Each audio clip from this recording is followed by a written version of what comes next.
वॉजचं spelling कोणाला येते? मंजिरी. वाज म्हणजे वाज म्हणजे सांग. काळे, गोरे. वाज म्हणजे होता किंवा होती, कशाखाली. आता वाज हा शब्द एकवचनी कर्त्यासाठी वापरतो. मी आता विश्वजित आहे, पण किती विश्वजित आहे? एकच.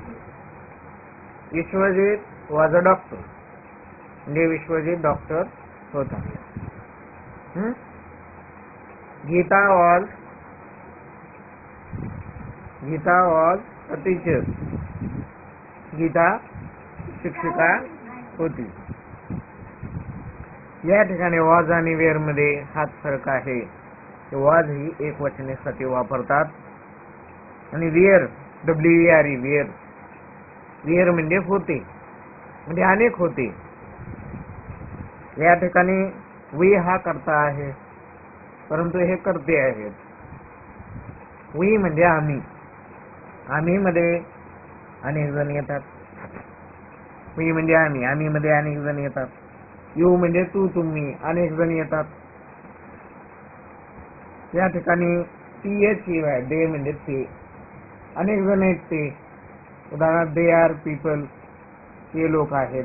परंतु या ठिकाणी आर ऐवजी आपल्याला वेअर वापरायचं. या काळात दे वेअर पीपल, ते लोक होते. दे वेअर टीचर, ते शिक्षक होते. They were doctor, they were nurses. या ठिकाणी शी नंतर काय वापरता येईल आपल्याला? वॉज. तुम्ही उत्तर नाही दिलं तर मीच देणार आहे आधी. इट नंतर काय वापरता येईल? आपला काळ हा पास्ट टेन्स चालू आहे. इज हे वर्तमान काळामध्ये वापरतात. इट नंतर वॉज वापरायला लागेल. वॉज म्हणजे होता. म्हणजे वर्तमान काळामध्ये काय वापरायचं आणि भविष्य काळामध्ये काय, याचा फरक आपल्याला स्पष्ट करता आलं पाहिजे. वर्तमान काळामध्ये ही सी इट आले की इज वापरायचे, परंतु भूतकाळामध्ये वॉज वापरायचे. वर्तमान काळामध्ये इज वापरायचे, परंतु भूतकाळामध्ये वॉज वापरायचे. वर्तमान काळामध्ये एम वापरायचं, परंतु भूतकाळामध्ये वॉज वापरायचं. I was. वर्तमान काळामध्ये आय एम होईल, परंतु भूतकाळामध्ये आय वॉज होईल. त्यानंतर वियर. वियरच्या ऐवजी वर्तमान काळामध्ये आर येते.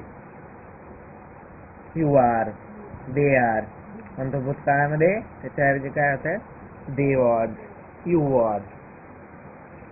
कळले का तुम्हाला?